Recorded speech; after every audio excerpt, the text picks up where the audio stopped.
extraordinary that there are 4 sessions all at once, and I know that Holly wanted to come to mine, and I wanted to go to Holly's, and I wanted to see Megan, so it's quite spread out. So I'm very, very grateful that you could join me on this odyssey in my world of food synergy and food as medicine. So I'm going to run through some slides for you. My name is Samantha Gowing, there, and I just said to the tech guys, wouldn't it be terrible if I spelt my own name wrong, as I'm reading thinking this could be a dangerous situation. My work has been very varied. It's nearly 30 years that I've been in. 12 of those years have been spent within the wellness industry. So this is what I do. I work as a mentor in this environment, keynote seminars, and I provide and create marketing strategies for small business, particularly those people wanting to enter the wellness industry, but also fellow nutritionists and people within the food industry that might have a great product, such as a raw chocolate product or a raw cacao product, that they want to launch from small boutique kind of environment into the pointy end of Qantas and those kind of projects. So I try and put the pieces together for them based on my connections or my network that I've had throughout the industry for many, many years. I also write, probably my main role at the moment is installing what I call Surf Star Food, and that's my signature cuisine. I've been cooking since I was about 6 years old. I worked for a long time in the restaurant business. My late father had restaurants throughout the 70s, 80s and into the 90s, and my most recent job, I suppose, in the restaurant trade was as a publican of the Grace Darling Hotel here in Collingwood in Melbourne, if you know the Grace Darling. So I was there from the age of 24 until about 32, so from 1990 to 98 as a publican. Very young. I was one of Australia's youngest female publicans, and it was an extraordinary growth period for me. I learned a lot about business. I had to. Smith Street, Collingwood, if you know that area. Most of them from Melbourne predominantly. So Smith Street was pretty wild and woolly then, and Gertrude Street was even more dangerous, and of course now it's the, you know, the cultural culinary centre of Melbourne at the moment, isn't it? But it was pretty hairy back then. I'd clutch the takings in the ANZ bank book and waddle down the street, trying not to get donged on the head by the Turks and a whole lot of other very shady drug dealers and that kind of thing. We had a little bit of trouble with our screen, so you're going to have bear with us if it drops out. So that sort of set me on a pathway into food, obviously. More recently, about 12 years ago, I started to retrain in natural medicine. So we sold up the Grace Darling in 1998, and I got really interested through my father's death from cancer, sadly, in nutrition. And initially I trained as a personal trainer, or a personal strainer, as I call them, and a fitness leader and all that sort of stuff, but it really wasn't my thing. I loved the fitness side of it, but I knew that there was more that I could embark on. So I went up to the Golden Door, which is a health retreat in Queensland that you may know of, and there I was asked by a publisher to write a book about food and healing. I thought I better go and learn something, so I'll go and enrol in one subject of nutrition at the Melbourne College of Natural Medicine, which is now Endeavour on Elizabeth Street. So I rolled out about 26 subjects later, give or take a bit of prior learning, realising that I was going to grow up and be a nutritionist. Then I realised that if I was to be a nutritionist, I would have to listen to people tell me about their diet, which is obvious, but also their digestive system at the other end. So I'm only really interested, or was then, about what goes in. I didn't really care what goes out, but you would be amazed at how graphic people are when it comes to telling you what happens.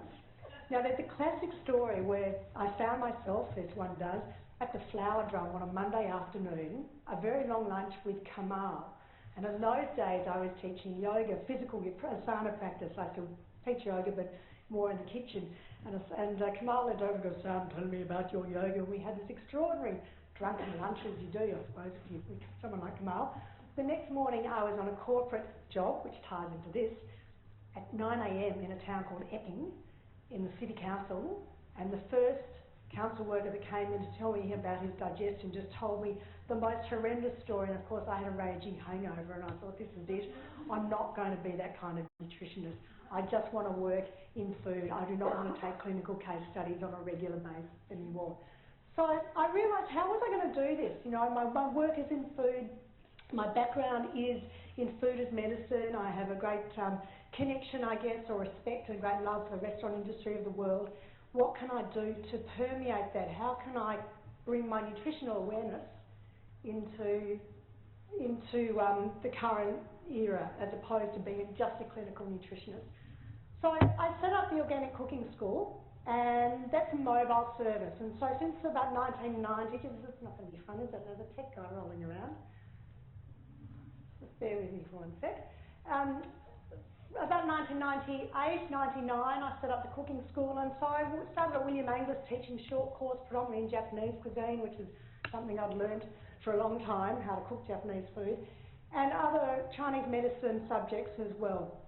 That led to a whole revolution in organics. You know, organic food was not very embraced way back when. There wasn't a huge market for organic food, and it's something that I was very, very passionate about.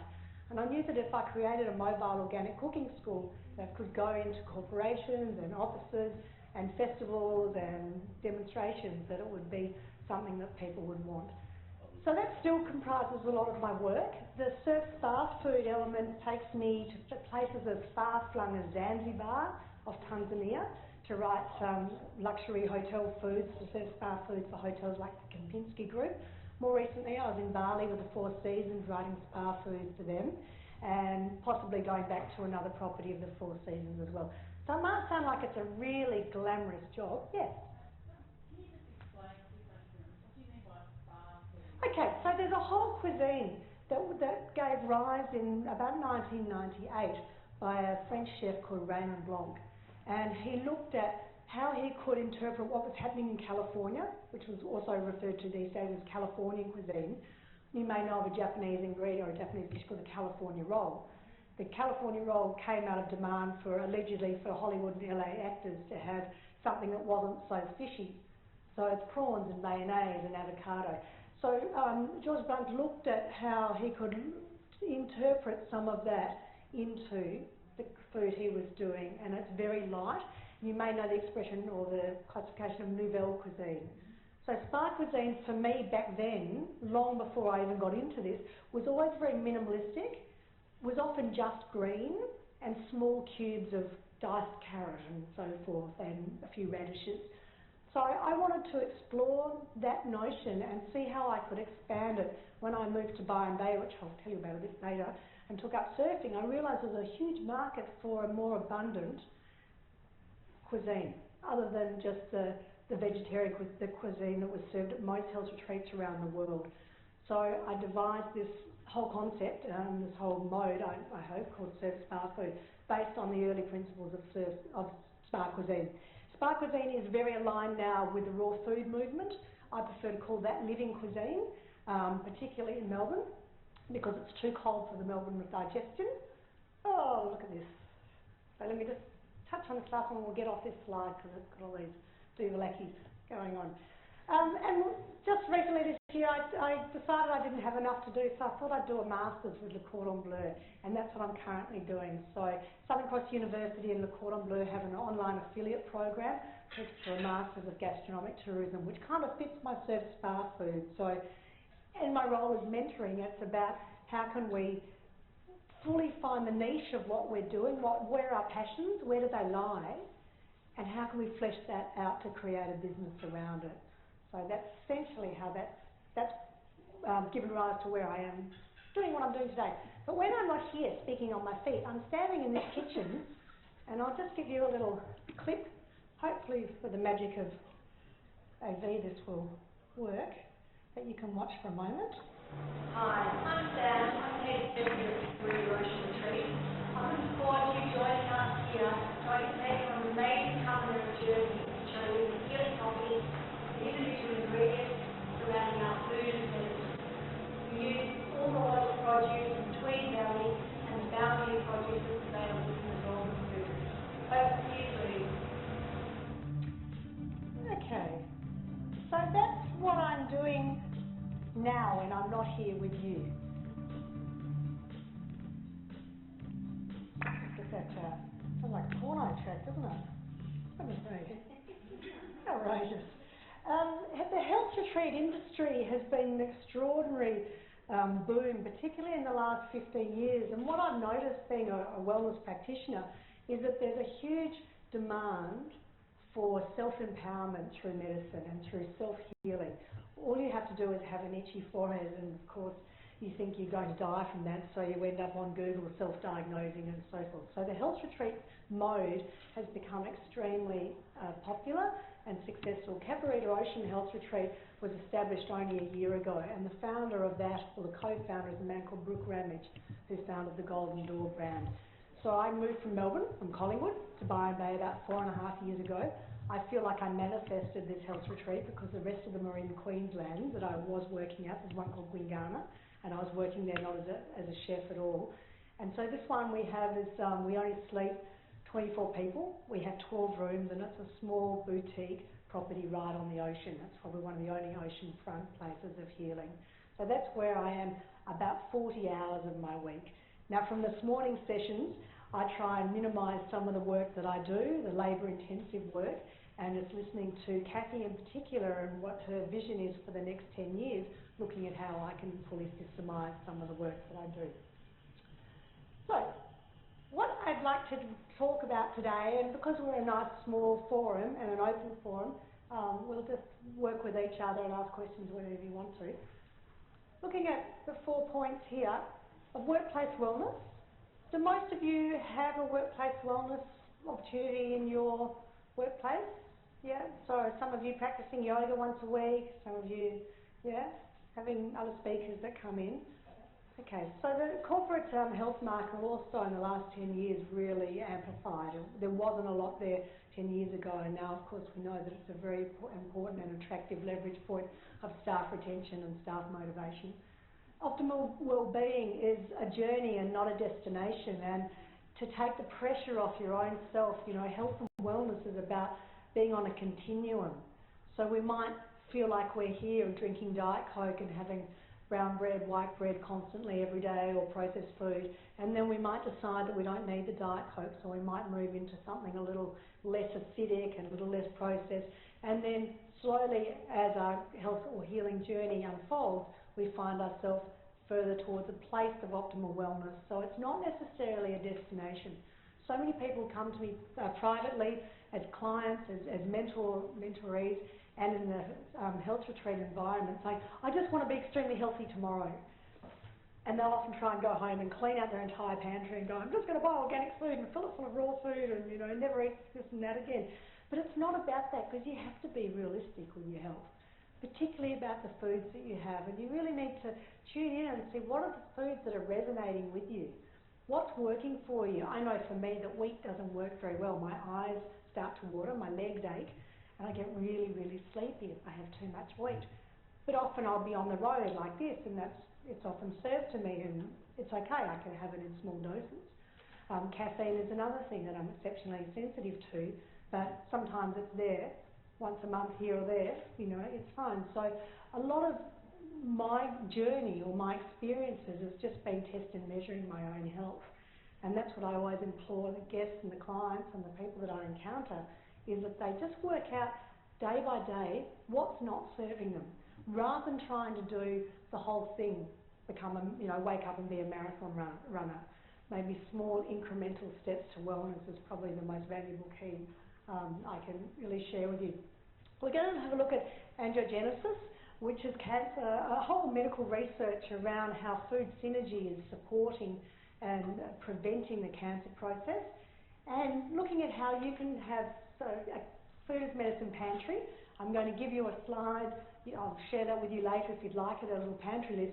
But I've also put in a few extra slides about superfoods for superheroes, what's happening now. And you'd probably be blind if you didn't realise that there are superfoods everywhere. Has anybody seen this? Like even, I'm sure on Boost Juice, there's a superfood here, there's this, you're told to have spirulina, you've got to have wheatgrass, you've got to have all these things. But we don't really know why. And my work in foods medicine has always been to uncover why are we having these foods, and are they just fashion? Are they fad?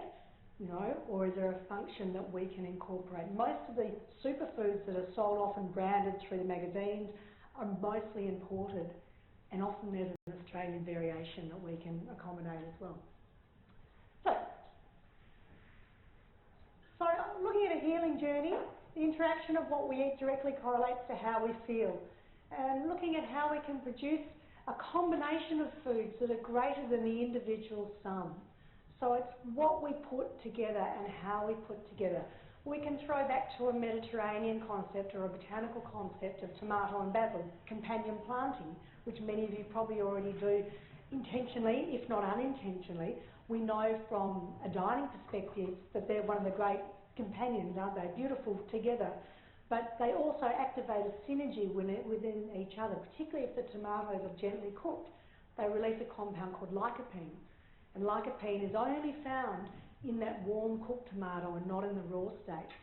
Lycopene has been synthesised and used in prostate cancer as well, and prostate support. So where there's diminishing PSA levels or exacerbated PSA levels, then often lycopene comes in. So what I'm now seeing in great detail is how these powerful compounds in foods have been synthesised for medical research and treatments for degenerative disease, particularly around the cancer area, which is very close to my heart. Both my parents have passed away from cancer, and my grandmother and so forth. So, how do we all feel, particularly since I'm on the graveyard shift, or all 4 breakout workshops are on the graveyard shift, the after lunch shift? I didn't have lunch with you because we were busy setting this up, but I assume you haven't had 3 courses coffee, and I know there was no wine. I don't know how I noticed that, but otherwise you'd all be half cut and asleep, I'm sure. So eating throughout the time of, what time do you eat? How does it make you feel? But particularly for you as an audience in predominantly, I'm guessing, air-conditioned environment. Now my working life is spent in an open kitchen on the ocean. I can hear the ocean, I can't physically see it, but it's about from here to the Yarra River. It's that close. And I feel very blessed, and so the negative ions that that are available to me for restoring my health, even if I'm having a really bad day, I get in there and I'm like, it's not too bad. But I'm really conscious of the environments that you work in and travel a lot. I know my friend Sally here travels a lot, she flies a lot, I fly a great deal, more internally than overseas at the moment, and the dehydration it has on me is absolutely extraordinary. I can just see it within hours in my skin. So air conditioning is something that we get very conditioned to, but it's extremely detrimental. Combine that with a poor diet, not enough sleep, too much caffeine, too much alcohol, too much processed sugar in the diet, and we start to see the complexities of what I call the corporate dilemma. Overeating at lunch and dinner is a really big thing. I have one guest at the health retreat this week who was very sad to see me go. And I said, see you, I'm leaving now. He goes, it's only Tuesday. I'm like, don't, am I out here? They'll look after you. He would go home from his own business in South Yarra or somewhere, and he will have, meat, potatoes, 3 veg and a bowl of pasta at 10 o'clock at night. And then wonders, obviously there's a weight gain. Weight loss and weight gain are a side effect of poor digestion. Contrary to what you might believe, it's actually your digestion and lack of exercise. But he will have his biggest meal at 10 o'clock at night. And I just said to him, it's quite simple. Why can't you have that amount of food at 10 o'clock in the morning? He went, oh, it's not rocket science. But as I said, it's about changing your mindset. When do you have that food? And is that food going to make you feel good? And I asked him to describe what it was like when he had a bowl of pasta. He said, well, at first the smell and the texture and the colour, really entices me. And I said, what about as you're chewing it? He said, well, if it hasn't been cooked through, if it's al dente, then that's kind of a bit chewy. And I said, what about when it hits your stomach? He goes, well, half an hour later I feel really tired. So that's the processed wheat, it's the durum wheat, refined carbohydrate, combined with the fats and all sorts of things. I said, how would you feel if you went home and had a piece of fish and a great salad or whatever? He goes, I feel great, I might do a bit more work and so forth. So that's not the answer I really wanted, but do a bit more work if you want to. So even though it's so glaringly obvious to me, you don't have to be a nutritionist to acknowledge that. He really couldn't see what was happening for him. He's a highly educated, successful businessman in Melbourne here. Just couldn't work out that, couldn't fathom that eating so late was actually demising his thought process and how he performs on a daily basis.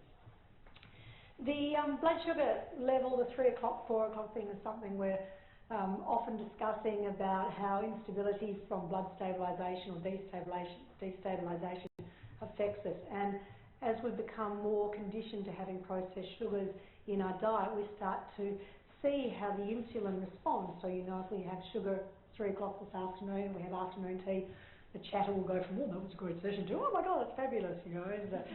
Because of course that's what you're going to say, isn't it? The elevation of your mood will rise. You'll get that blood sugar spike from whatever carbohydrates are served to you, but then it plummets. So I'm a great believer of having a greater high protein diet. So I was delighted, even though I don't eat a lot of eggs, to have some frittatas this morning at morning tea, and I felt so much better than having, you know, a plate load of pastries and that kind of thing. But that's what resonates with me. The sugar thing is something that is so well documented at the moment. I think you've probably all seen either 60 Minutes or Today's Night or Current Affair, whatever Current Affair shows, are throwing this whole white poison thing at us. And the colleagues that I work with in various circles, naturopaths, fertility experts, are all banging on about how bad sugar is. So I'm going to give you a couple of options for sugar to replace sugar in your diet a little further down the track. What's next? Okay, imagine if it looked like this. Now Melbourne's becoming greener and greener. I'm always so tearing and pleased to fly over to Victoria. When I left it was brown, and now every time I come back it's green. But how can we lobby maybe the Melbourne, the Victorian government, to have more of this? Now this is a market garden, I think it's in New York. Come back here. Thank you. And this is what's happening there. So the staff in the surrounding corporate offices buy a small lot or share a small lot and then do an exchange of their herbs and rocket and all those kinds of different vegetables as well.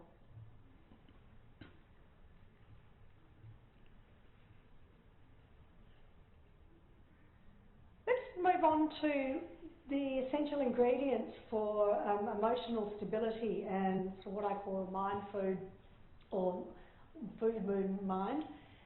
It's about reducing the pesticides and reducing the foods that we're really, really sensitive to, so we can tune in a lot more to our digestive fire. That's going to really upset us, isn't it? Maybe me more than you. Anyway.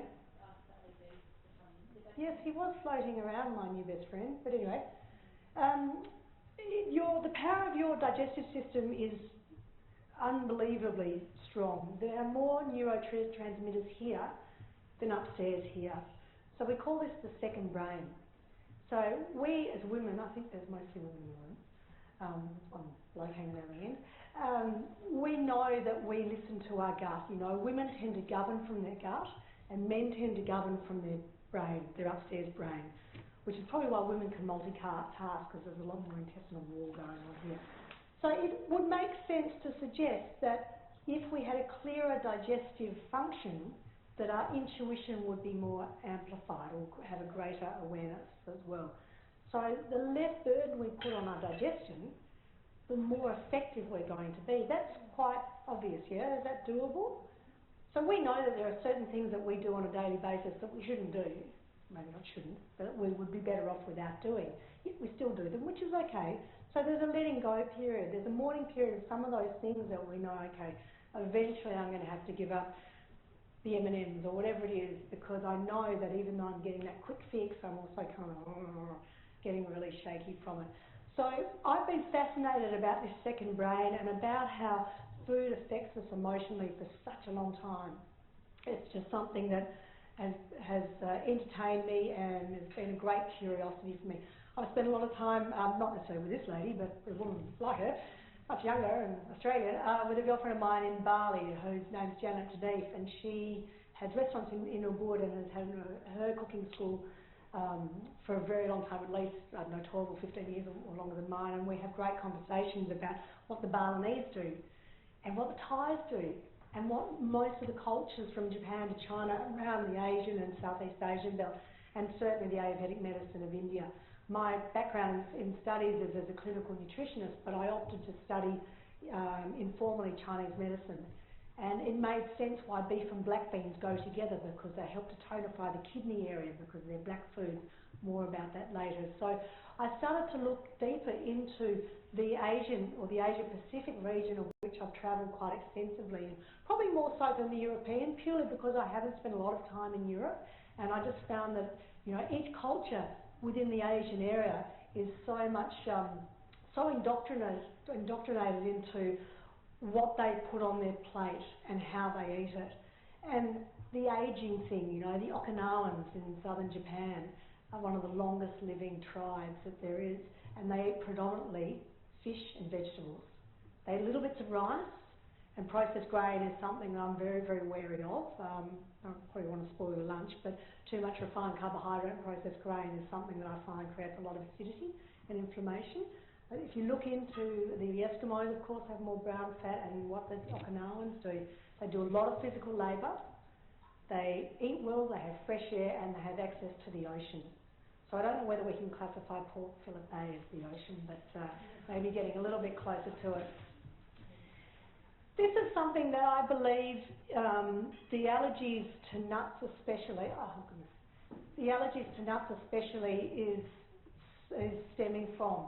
When I was at school, a mountain of years ago now, we didn't have EpiPens. You know, I went to a boarding school and there wasn't, I don't know anyone that was anaphylactic. I cannot remember anyone being anaphylactic in the 80s.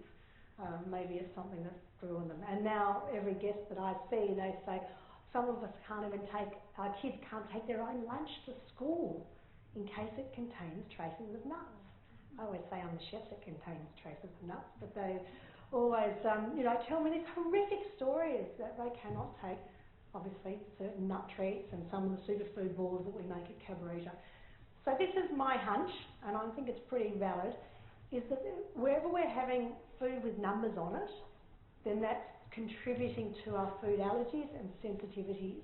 And we're looking at passing this on to generation after generation that are a lot more susceptible to acute diseases, you know, to inflammation. We see it so much. I mean, in my grandmother's era, there wouldn't have been this. She ultimately died of a cancer, but she had a lot of health contributing factors that didn't really work in her favour. The universal numbering system is obviously an international branding, and a sad story that I realised from my own in my own journey. I was a publican, so I can still start drinking you under the table if need be, but we won't do that tonight at gala dinner. But what that gave rise to is I've always had a love of wine, and about 8 years ago I lost my palate for red wine. I just cannot, still to this day cannot drink red wine. It was almost overnight. I would pick up the glass and I thought it was the tannin that was just reacting with me. Over the recent years, in fact the recent 12 months, I've discovered it's the preservative 2,2-O and 202, it's the sulfur dioxide. So even if I drink white wine, the next day, even if I only have a glass, I'm completely spent. And I didn't have this sensitivity 10 years ago. And what I discovered, which I hope is of interest to you, is that in Australia we had a wine glut, which means we had so much wine, so many grapes, that table wine became really cheap. Have you noticed that? You can buy a decent bottle of wine in Australia for about $10 or $12. 10 years ago you would pay $17 to $18, and of course you can still pay that. But table wine in Australia that's made in Australia is a lot cheaper. And so what I learned through speaking to winemakers and various people in the trade was that the excess grapes would all be sold off to whatever, Penfolds, McWilliams, whoever, and all those grapes would be mixed together. Now they may have already been sprayed at that vineyard and that vineyard and that vineyard with all these different kinds of spray, then mixed up with the sulfur dioxide to preserve the wine and bottle the wine. So these reactions are slow burning, and it took me a really long time to work out why some wine was okay and some wine wasn't. And what I happily discovered is that the French wines are fine, they're just really expensive. But there's a cheap and cheerful little rosé that doesn't have any side effects on me. So that's just as an example from my days in the restaurant business about something that I used to love to do and now can't do very much of without getting really debilitated. So is there something that you're doing? Maybe it's coffee, maybe it's orange juice, maybe it's a food of some sort that you just wake up and you go, I've got to work this out, because you take it away and the energy comes back. Additives are a big thing, and particularly the colouring in food, and most ADHD is related to food in children and grown-ups too. ADD typically comes from emotional and behavioural disorders, but the ADHD, the hyperactivity, typically stems from food, which is obviously interesting. And I know a lot of mothers who've taken certain food groups out of their children's diet, and There's still a bit of ADD there, but the hyperactivity settled down. Oh, goodness gracious me, get back here. Okay. And then we couple that with the demineralisation. So my work for a long time has been in the organic industry. I used to teach these crazy classes called Don't Panic, It's Organic and all that sort of stuff, which was pretty funny back in the day. But this is what's really fascinated me, and these statistics are extremely valid. So 29% of vital ingredients originally found in meat have been removed. 20% of the vital nutrients originally found in fruit have been removed via conventional farming.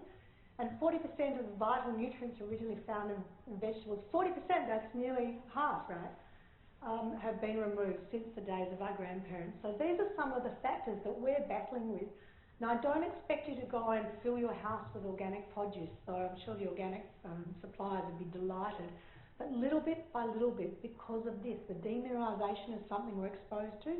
One day a study will come out and say that organic is better than conventional. The next day a conventional study will come out and say, organic's just bollocks, you know, you've got to eat the conventional.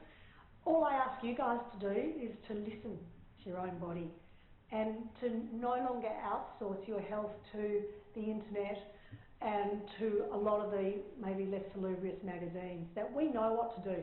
We are exceptionally highly motivated and extraordinarily intelligent beings, but yet we still go back to eating Vegemite sandwiches on a daily basis, you know what I mean, or whatever your example is. So demineralisation is something that is proven that we just don't have, you know, that abundance of minerals, particularly selenium, which is a trace mineral or a trace element, and there's a really powerful antioxidant that makes the whole cycles, a whole lot of cycles in the body function. Sorry. Yes. Was that an Australian study or an international? That study is an international study. I'll send it to you if you like. The studies change all the time, and sometimes they're sponsored, aren't they? They're like, you know, Well, you just Nestle. where the soil. Where is the soil? Yeah. Is it, you know, right across Europe? Is it the Americas? You know, is there a study just focused on Australia and Australia food? Yeah, absolutely. What we've noticed in Australia through demineralisation is the trace minerals are diminishing, particularly selenium and zinc. Now you need zinc for brain function, for wound healing. Selenium helps antioxidant activity, which is essentially your immune system. So without the trace minerals, we're just getting the vitamins. By supplementing with trace minerals, it's not the same. Yes, there's a synergy, and we'll look at more about the food and synergy a little bit later, but it's about upsetting that delicate dance of the nutritional nutrients through the vitamins and the minerals. So if we don't have selenium, that again just doesn't give our food, particularly magnesium as well, it doesn't give it the optimal nutritional brand that perhaps it once did. And that's evident in magnesium. Most of us in the room are completely deficient of magnesium, which is our anti-stress mineral. I take it every day, it helps me sleep and so forth. It's found in grains and dark green leafy vegetables predominantly. But if we're not getting dark green leafy vegetables that are grown in lush, abundant soil, then we're only getting the alkalization from those vegetables and maybe a bit of the calcium as well. So the study's quite far-reaching, very broad, and of course it's going to range from terroir to terroir, from soil to soil, but it's also doesn't take much. You know, I would rather people buy from the markets that were there, such as this one versus this one, especially in Melbourne, because most of that produce is grown within 100 miles. You know, and the 100-mile philosophy and the slow food philosophy is very, very valid. It's about having foods that are grown within that natural environment. So at Cabarita, 75% of my menu is sourced locally. Now it's predominantly a produce menu, which means it comes in a raw state, but there's products, of course, that come from Japan, like tamari, which is a wheat-free soy, some of the Japanese seaweeds and so forth. So I had 25% imported plus the superfoods, but most of it comes locally from the farmers markets. About 10 years ago, we didn't have farmers markets in Melbourne. I think the first one was at Gasworks. Would that be right, if anyone's a Port Melbourne person? And then it was kind of a bit pedestrian, it was a bit arty, crafty, and over the years, particularly at the convent, it's just lush, isn't it? I mean, it's just so abundant, and most of that produce, I guess, is coming out of the Yarra Valley and perhaps the Mornington Peninsula. So this is the Mullumbimby Farmers Market down here. And this is a TV dinner up there. And you can see obviously how different that whole thing is. I'm sure you can, not that I want you to, but you could almost taste what that fried chicken was going to be like. And I'll confess that I had something fried for supper. I didn't have it, I ordered something and it came out fried at the hotel I'm staying at, just around the corner. And I bit into it and I was like, this food's going to kill me. I just tried to take another bite and I couldn't, because I could taste the rancid oil, and the colour of what I was eating was dark brown and fried and soggy with oil. And even though I was a bit peckish and I'd been somewhere else earlier and whatever, I wanted to have a glass of wine because I was here, it's like, yay, beautiful.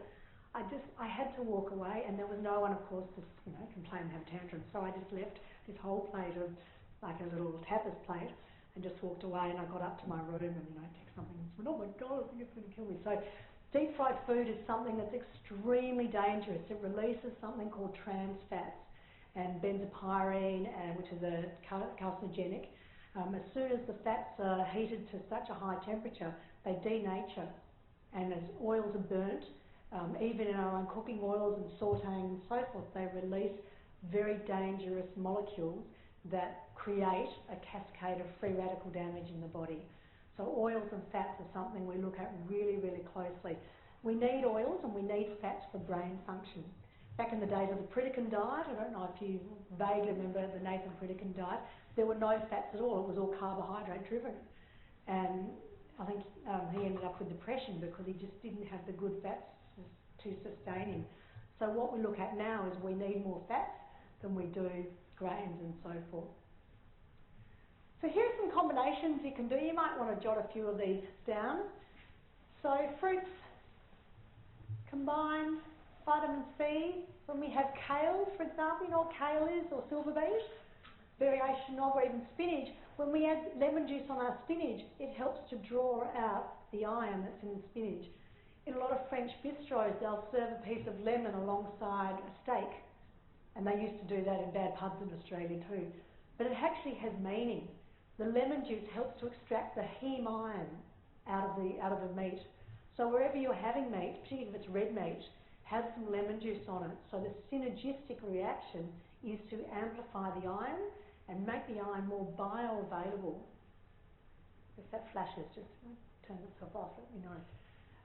Tomatoes, of course, we looked at the lycopene compounds, the factor in there.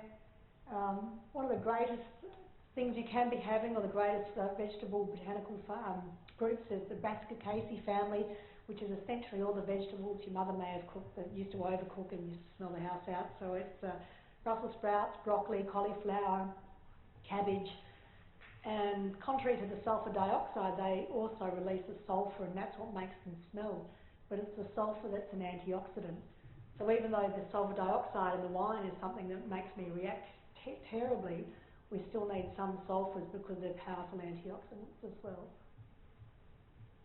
I don't have a credit for this slide, so if anyone knows where it came from for this image, then please let me know and I'll happily credit. There are a few that I just couldn't find.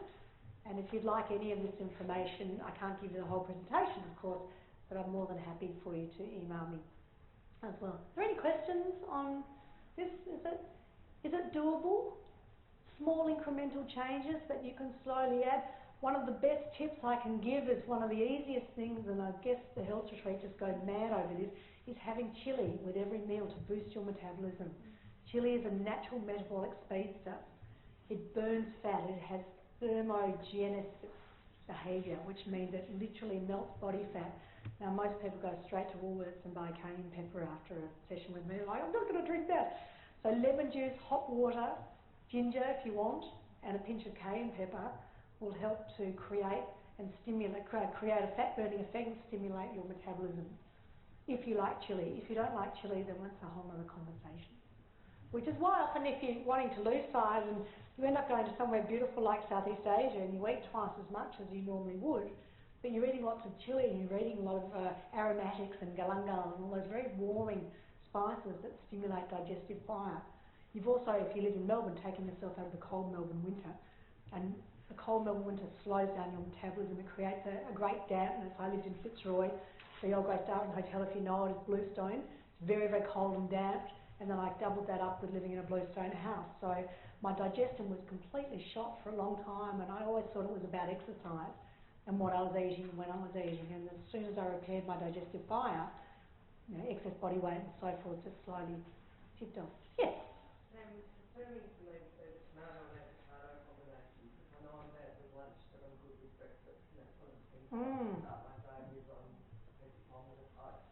But you also know about me that I'm absolutely shocking about making time for a coffee meal at lunch. And I also have a fast metabolism.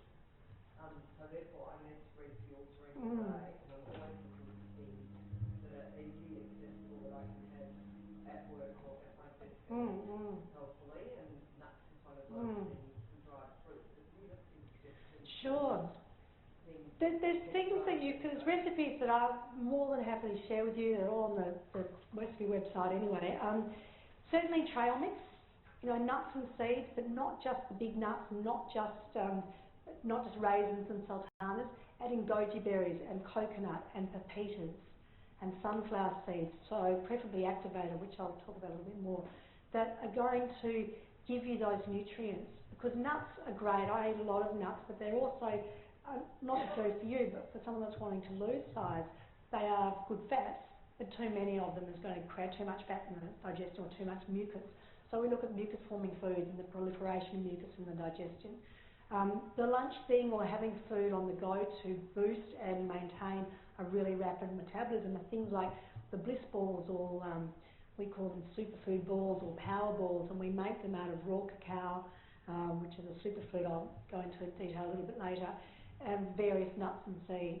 And then we bind them if they need to. Sometimes they're just bound with dates or apricots, so it's all blitzed up in a food processor. It takes us 15 minutes absolute tops to make about 30 of these from go to woe, so really doable. And then you could have them either in the fridge at work or in the drawer. In the warmer weather, we use our coconut oil a lot because it's a great fat, it's a saturated fat. The coconut oil will melt in the Melbourne summer, so you'll find that you have a very fragrant holiday in a drawer in your desk. There's some of the things you can do because they're going to sustain you. So the superfoods are really good because they don't need to be had in large doses. And what I started to do when I took on a 40-hour-a-week job on top of everything else that I'm doing, and more importantly doing 12 hours on my feet in the kitchen in a day, which is not what I used to do, it's my first formal role as a head chef, is I have a protein smoothie. So I use really good quality protein powder. I don't have milk or anything because it creates mucus in my digestion. I've already got a 1-300 voice here, so I don't need it to get any huskier. So protein powder and frozen berries, milk if you want to, preferably rice or almond milk, and a few different flavourings would sustain you as well. If you've got access to a blender at work, which I'm sure you do. I'm sure it's probably a margarita been in there before. Or even just you go to a Nike shop or a Sports Power or Rebel or whatever, and they sell these, you know, like a water bottle, but they sell it with a little kind of shaky thing inside that blends the protein powder. Now, it's great if you're travelling. The thing that I've done on a regular basis when I go to Indonesia a lot, if I'm really on my good program and I know that I'm going to fall off that wagon over there, is at least while I'm on the aeroplane, I make it, which is hilarious for the hamburger eating man next to me, I make this little pudding in a cup out of chia seeds. And chia seeds are a beautiful Colombian seed.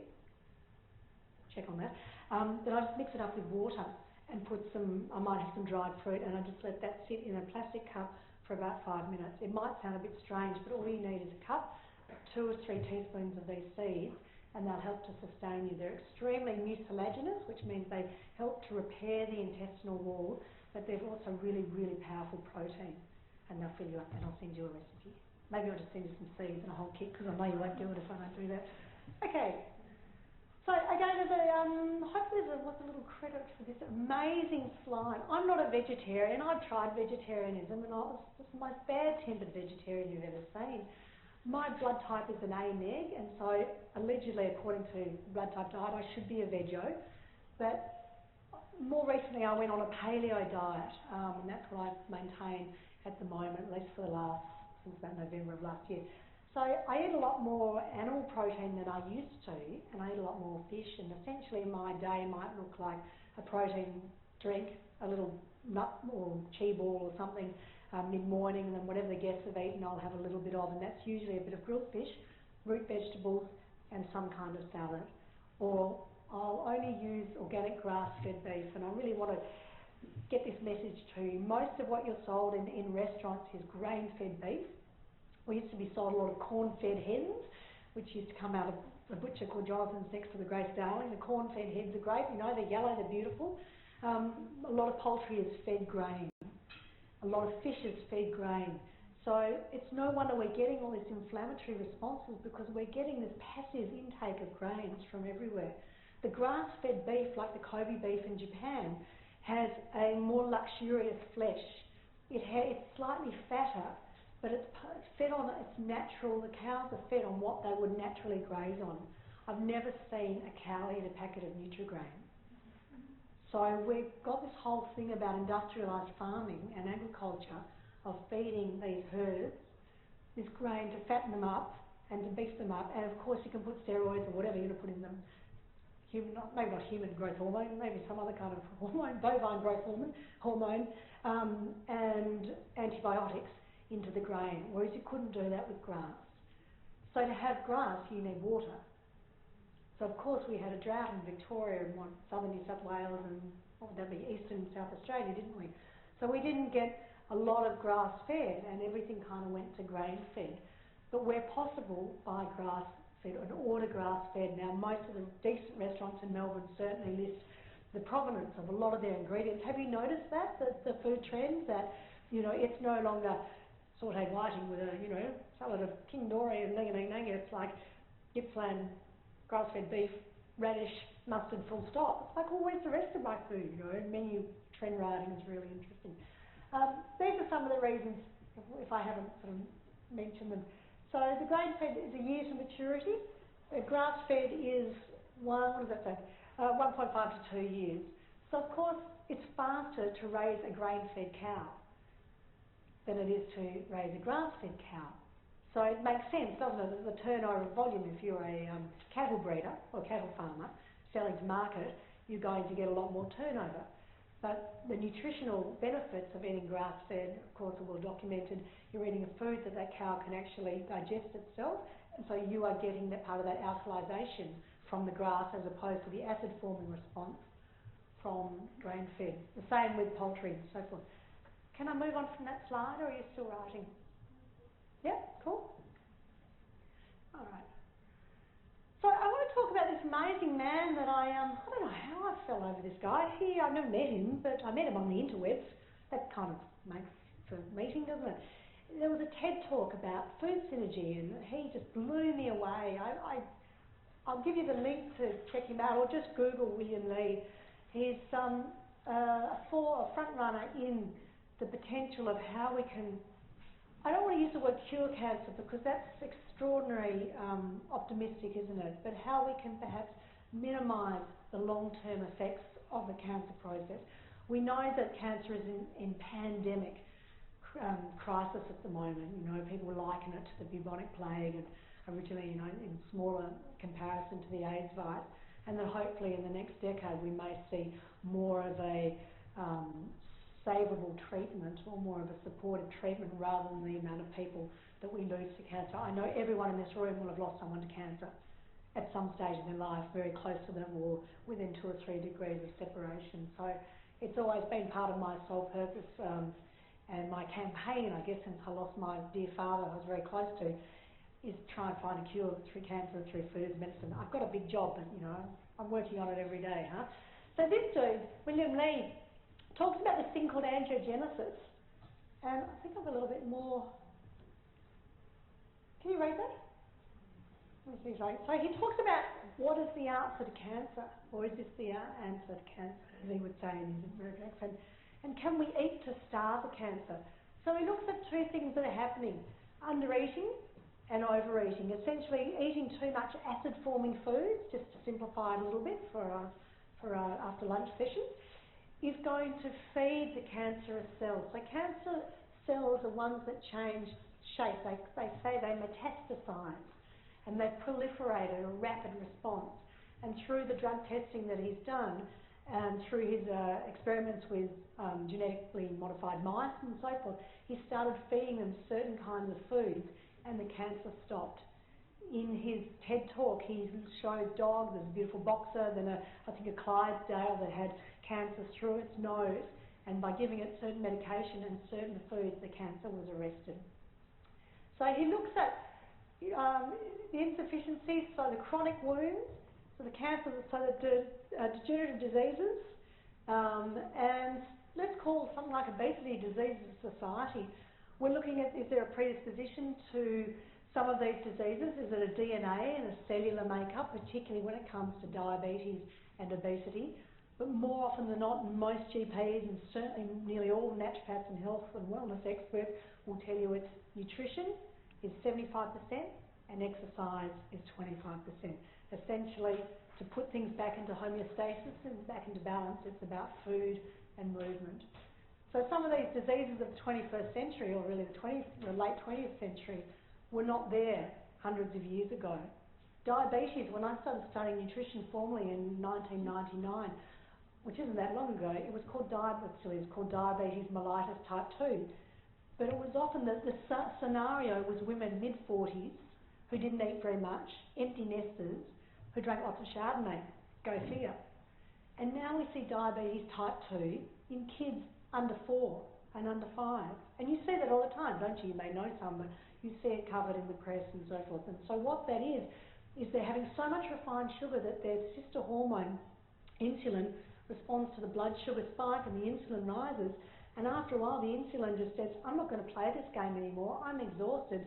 I'll stop producing out of the pancreas. And so they just get this instability of the sugar spike.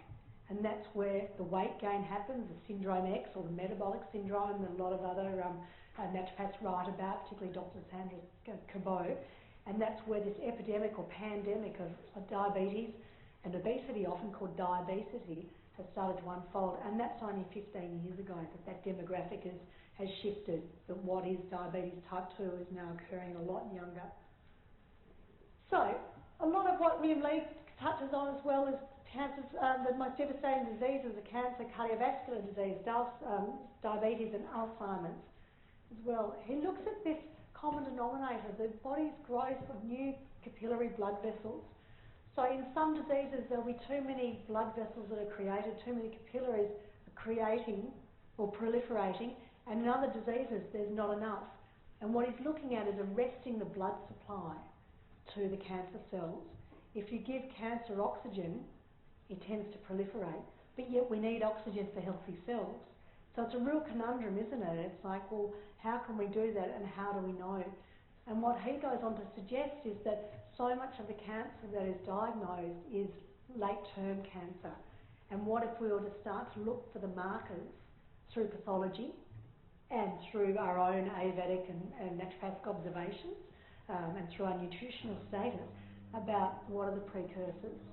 So there's a lot of other things that we can be looking at rather than you have breast cancer, sorry, but this is the chemotherapy path you're going to go down. So you might want to look him up. I think that will tie in with the Skype session from Kathy. You know, she was broadcasting and forecasting, you know, in the area of medical research. This is certainly what will unfold for us, and we'll see so much more of this in the next 2 years, and certainly have a lot more awareness about this in the next decade, within the next decade. Okay, so we look at the colour of food. We should be eating a rainbow of food or a whole myriad of different colours. And these would be various compounds. My favourite, we'll talk about lycopene, which is the second one down here. There's a few things that I can't pronounce, but you can all have a crack in your own time if you want to. Beta-carotene is an element of vitamin A and a powerful antioxidant that you may know we find in carrots, as an example. You snap open a carrot, what do you see? There's something in there that's good for something. There's a little shape. It's like the eye of the carrot, isn't it? So we know that carrots are good for our eyes. And there's the most beautiful philosophy, botanical philosophy, called the Doctrine of Signatures, that suggests if the plant resembles a part of the human body, it's very good for that human body, or that particular component. So look at broccoli for an example. There's bronchi there, isn't there? Where do you think the name broccoli comes from? It comes from the bronchi. And having suffered pneumonia 2 years ago, broccoli is one of those things that helped me restore my lung chi, to clear all the different avenues of of the lungs and so forth. Walnuts are great for the brain because they come in two hemispheres. So the whole thing about food synergy and the doctrine of signatures starts to really make sense. It's just ancient stuff, you know. I mean, I'm formally trained, but it's ancient information now matched with contemporary scientific awareness as well. On the beta-carotene tip, the fresh turmeric and ground turmeric contains something called curcumin.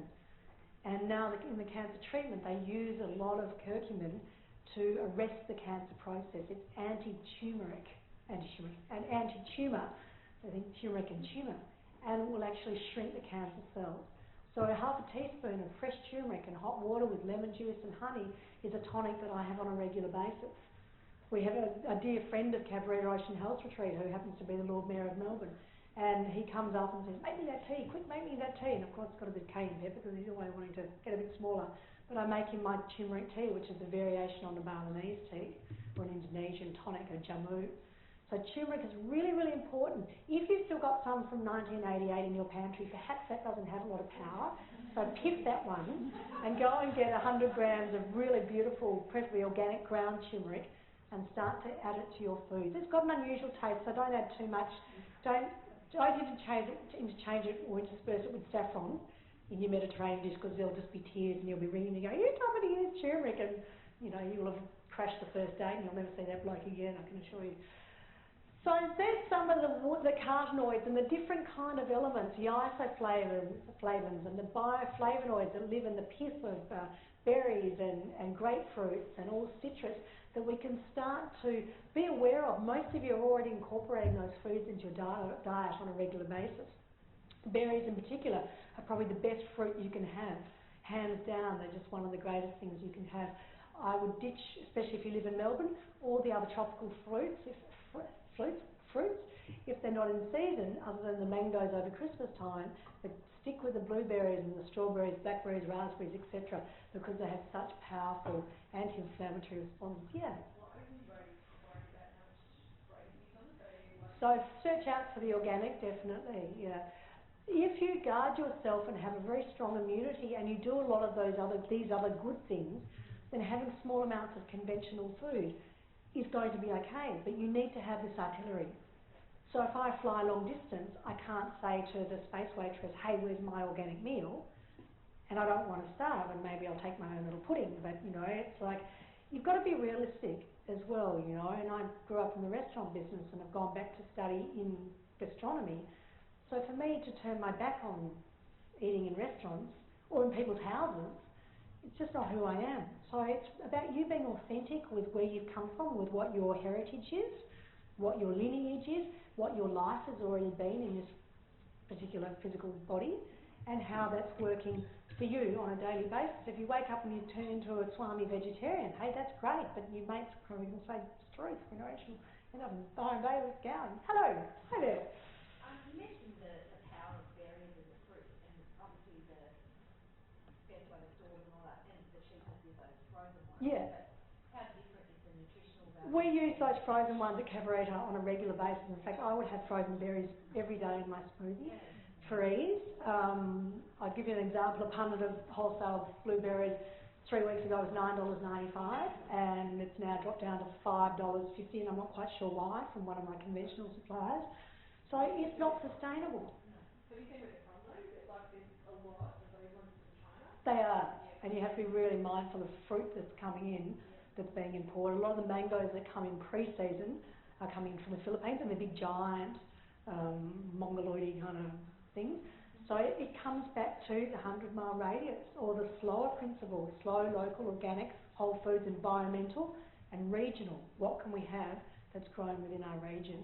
But be mindful if the berries are coming out of China, that they may be frozen. So same thing, you need to weigh up, does the seaweed that comes out of the seas near Fukushima have more toxicity than the actual minerals that are in the seaweed?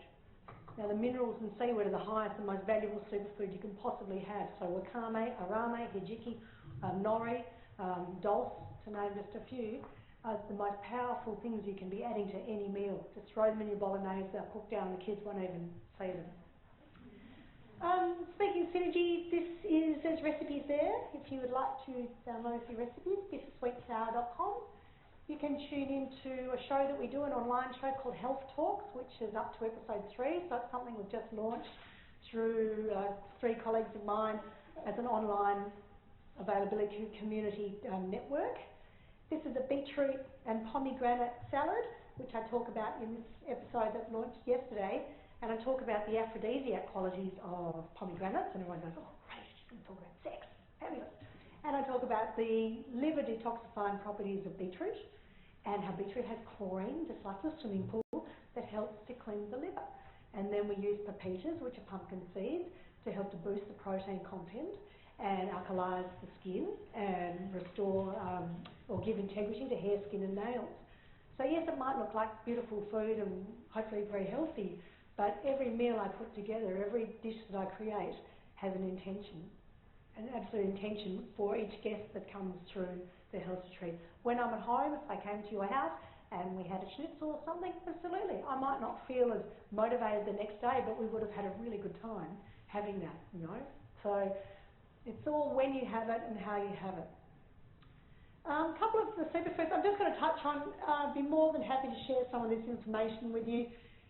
It gets very overwhelming, and as I wrote on a handout that I gave my cooking school earlier, the Incas, Aztecs, Mayans and Mexicans sound like a bad cab ride, but they're everywhere. These superfoods are everywhere. Has anybody tried to use anything like maca or acai or goji berries or anything? So they're starting to proliferate on the supermarket shelves. The AVA green-blue algae comes out of Oregon as an absolute #1 superfood, helps to alkalise and restore and totally mineralise your entire body. That's amazing. Agave is a sugar replacement from the big agave cactus. You know, that big happy cactus? Don't try and bite the agave and have a sweet lick of it. Yes, and they make worms that go into tequila. That's it.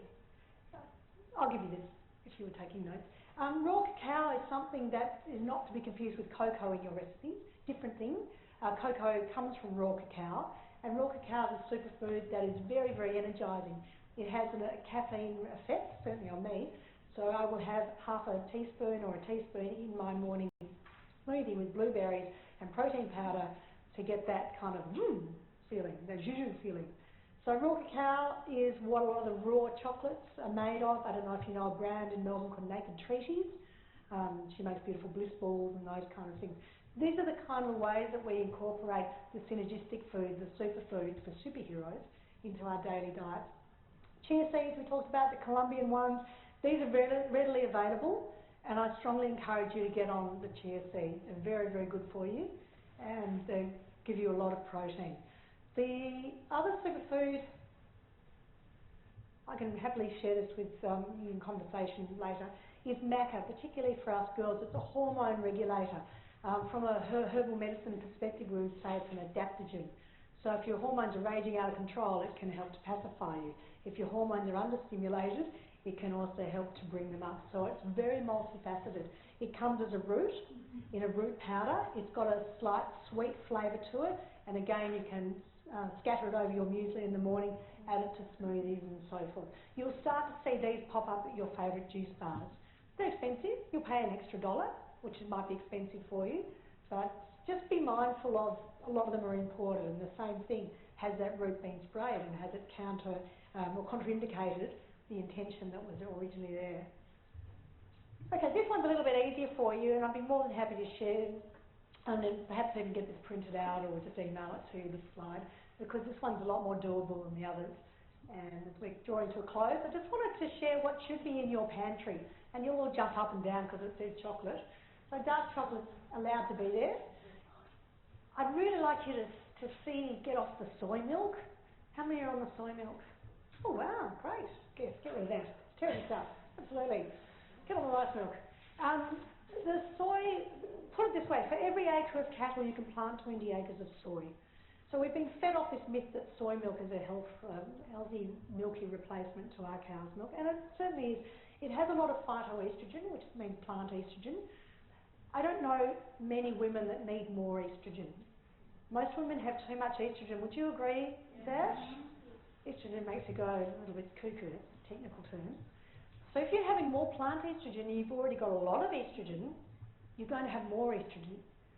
It's also extremely processed, and a lot of it comes from genetically modified beans, not necessarily in Australia, but soy milk we consider in our wellness circles as a bit of a junk food.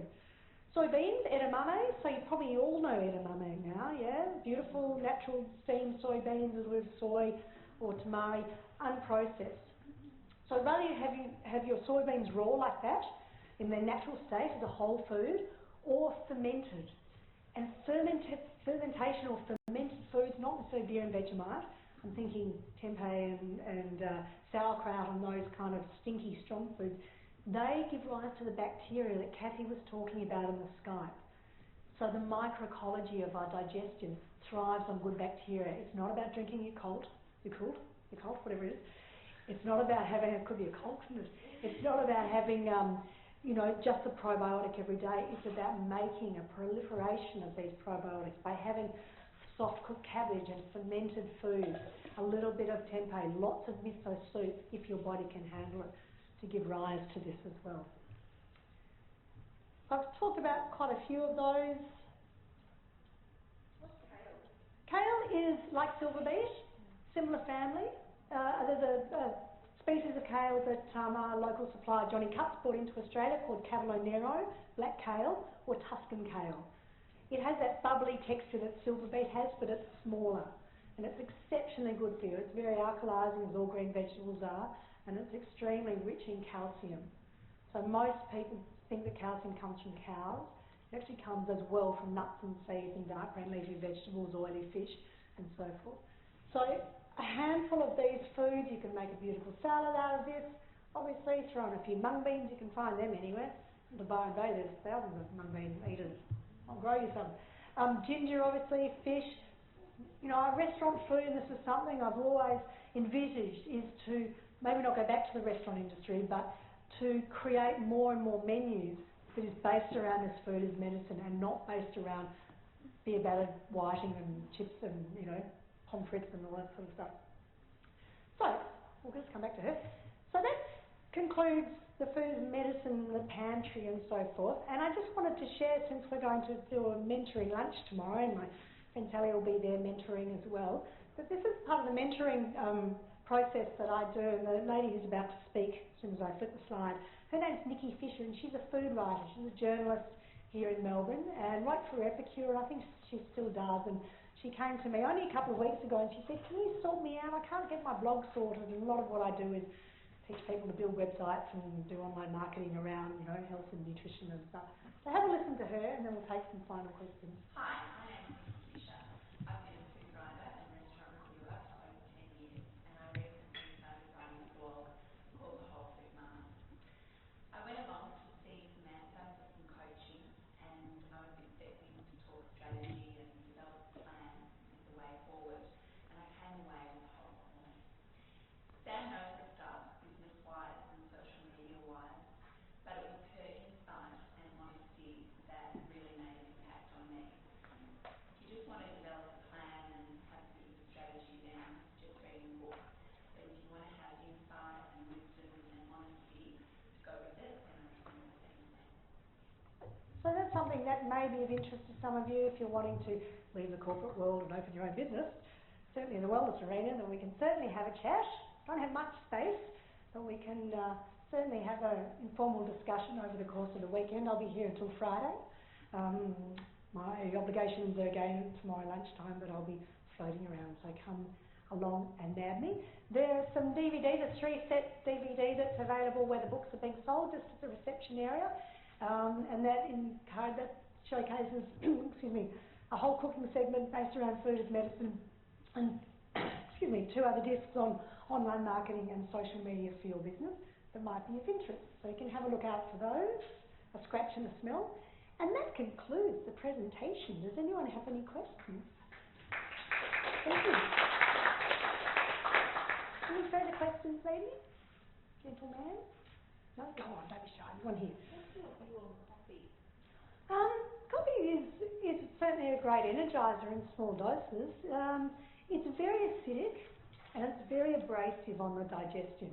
So if you have a really strong constitution, you have a little short black and you're tall and skinny, yeah, you know, that might do the right thing. But a lot of people depend on coffee. I've had patients who would have, maybe in the room as well, 10 coffees a day and the last one's at 10 p.m.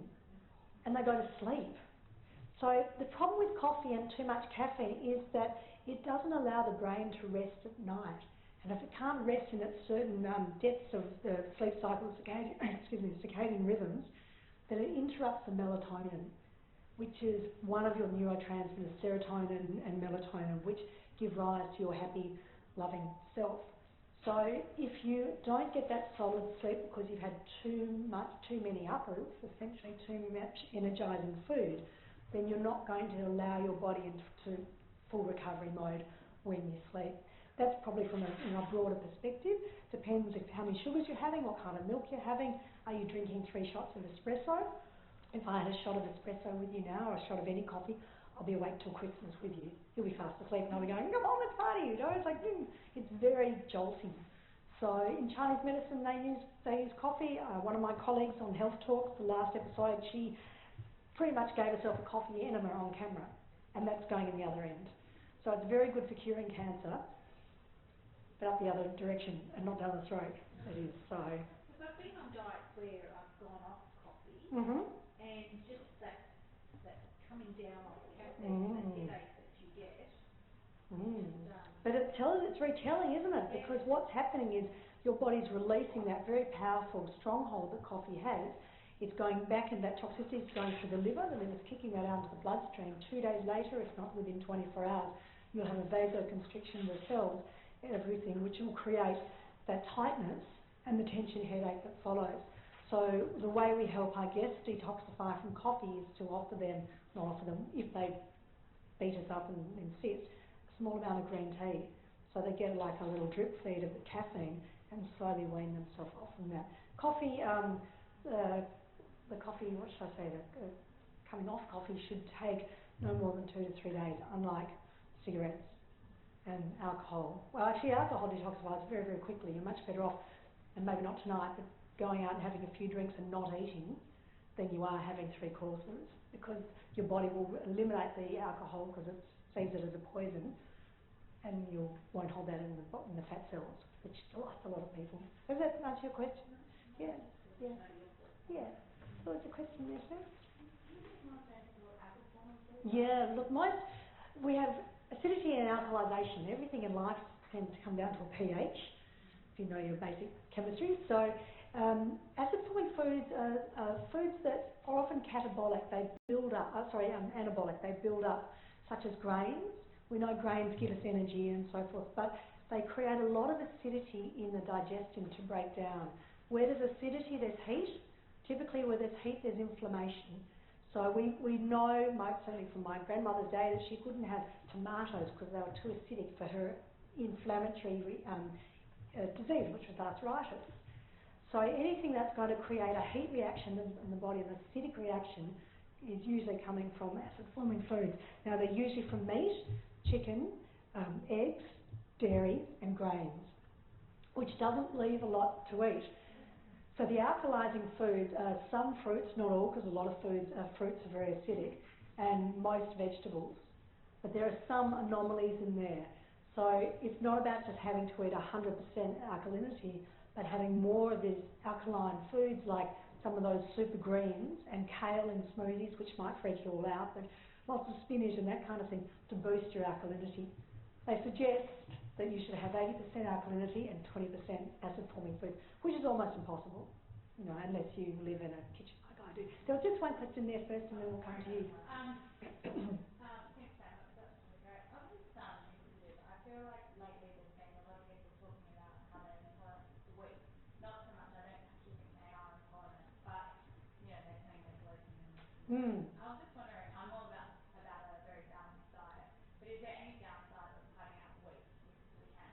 Yes, because when you have it again, you'll have those symptoms will be exacerbated tenfold. Yeah. I can pretty much guarantee that. So if you eliminate it completely and then you accidentally have it in an inopportune environment, then you'll have those massive reactions.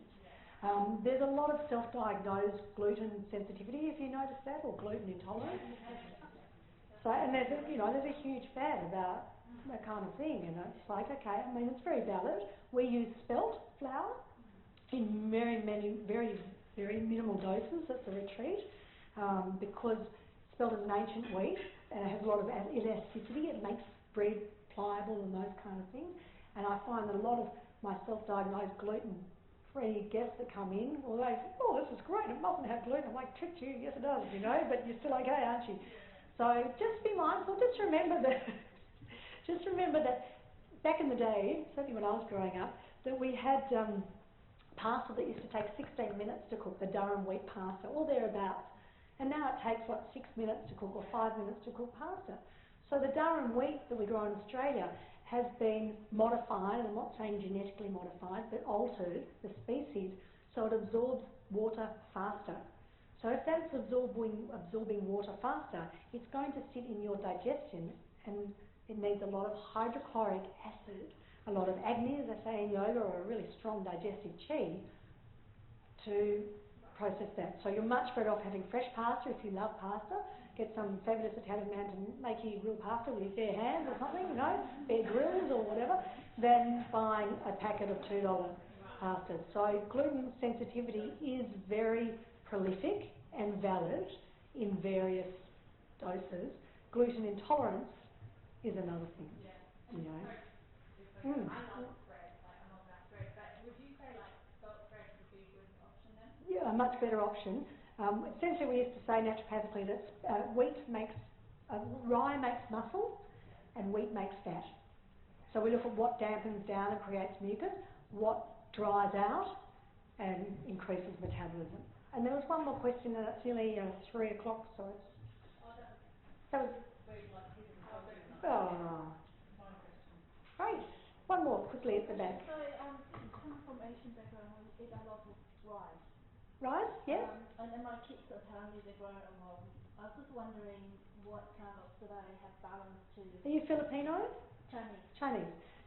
You come from a land of rice growing, so, you know, you're a rice growing, eating individual. So for me to say, for a Chinese or a Japanese or an Asian person, no rice, it's like saying, you know, no wine for the French, you know, the revolution.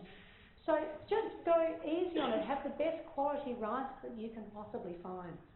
So brown rice is for a very, very robust digestion. If you want to get healthy, you don't start with brown rice. You start building up with very soft-cooked congee.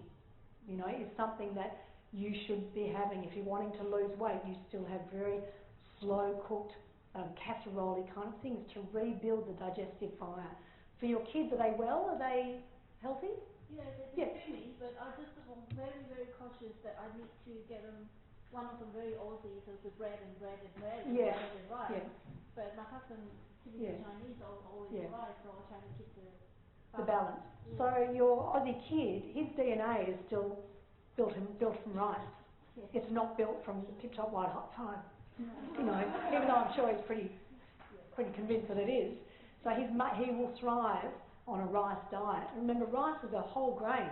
You can see where it came from. You open a packet of bread, you can't see where it came from. So we talk about whole foods and unfragmented foods and how your body can digest those, and that's a whole other conversation. Quickly before we finish on this, okay? Yeah. Basmati is the king of rice, yes. The variation has a certain component that gives it that characteristic aroma. It's often called the king of rices and is very, very healing. We use that a lot as well. Obviously, jasmine rice belongs to Southeast Asia food from a culinary perspective, and basmati is more Indian focused, of course, but belongs to the medicine of Ayurveda. So always cook it well, so you're not having to pre-digest it as well. So I'll leave it there. We can have a little chat around the course of the week at the weekend, the few days, and I hope that gave you a little bit of insight into my work, and I've been able to impart some of my experience. Enjoy. Thank you.